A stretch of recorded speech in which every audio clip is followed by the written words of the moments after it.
Bonjour madame. Bonjour, bonjour. Alors vous aussi vous étiez de la partie cette nuit-là. Bien sûr. Racontez un peu à ceux qui n'étaient pas là.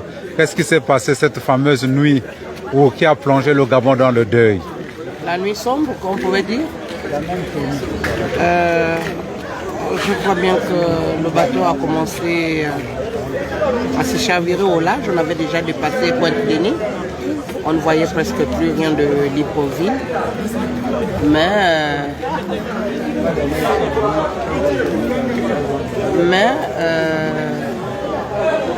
il y a eu d'abord un agent de sécurité qui est venu nous demander de mettre déjà des gilets de sauvetage parce que le commandant était en train de faire un effort de repartir sur Libreville.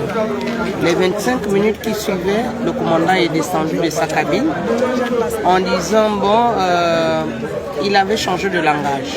Il pouvait dire je suis en train de chercher une terre pleine là où je pourrais garer le bateau parce que nous sommes le bateau a un problème technique. Mais les 30 minutes qui suivaient, je vous assure, le bateau commençait déjà à prendre de l'eau et tout le monde était éparpillé. Ils ont pu sauver les membres d'équipage, eux-mêmes, entre eux d'abord, ils se sont sauvés. Ah, c'est ce qui s'est passé? C'est ce qui s'est passé. Entre eux, ils sont allés dans un radeau couvert et en abandonnant les clients dans le bateau. Donc là, il fallait faire le sauve qui peut. Et moi, le bateau m'a projeté jusqu'au fond. J'ai pu me ressaisir. Et quand je me ressaisis, je sens que je suis sur le plancher. Et j'écoute comme si c'est une voix qui revenait de nulle part. Jette-toi à l'eau. Et lorsque je rattrape le radeau où étaient les membres d'équipage, je demande de m'enlever de l'eau pour que je me retrouve à l'intérieur. Ils diront allez-y de l'autre côté. Et je leur ai dit je ne peux pas me déporter encore ailleurs du moment où je suis déjà là. J'ai plus de force. J'ai dit je ne peux pas me déporter ailleurs. Je suis là. Et je lui ai dit, mon fils, comme on l'appelait commandant, je dis, monsieur le commandant, trouvez-vous normal que je n'ai pas pu mourir dans le bateau? C'est maintenant là que vous voulez me laisser mourir. S'il vous plaît, faites-moi monter dans le radeau. Et c'est comme ça. Ils ont d'abord pris la personne qui était à côté de moi, membre d'équipage, bien sûr, et après, venez-moi pour me secourir. Sinon, c'était ça. Madame, ce témoignage, vous êtes prête à le faire devant les tribunaux? Bien sûr que oui.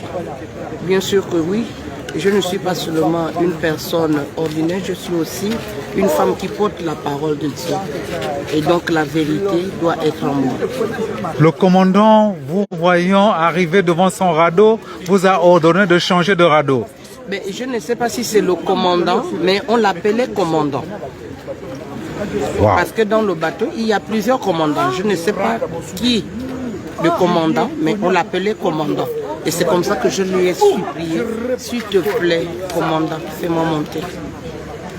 Voilà, ils t'ont fait monter. Ils m'ont fait monter. Et ensuite, les secours, donc c'est vous qui avez été secouru par la marine?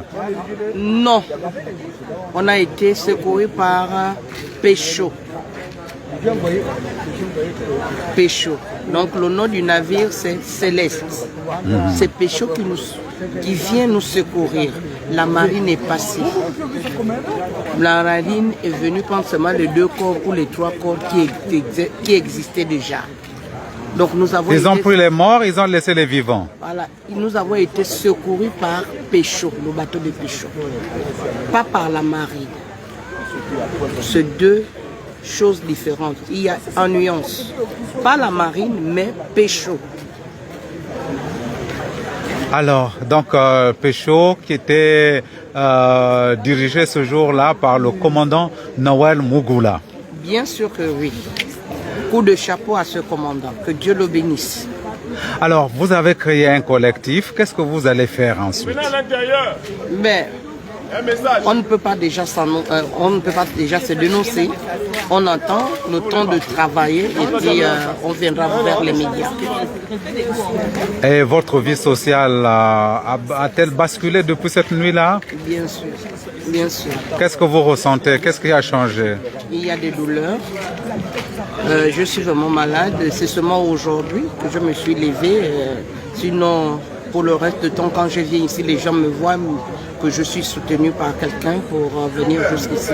Et sinon, il y a le mal, j'ai eu mal du côté droit et puis au niveau des jambes. Et vous attendez que justice soit faite? Bien sûr que oui. Qu'est-ce que vous attendez? Que j'attende que les autorités gabonaises, si nous sommes dans un pays de droit, que la justice puisse se faire.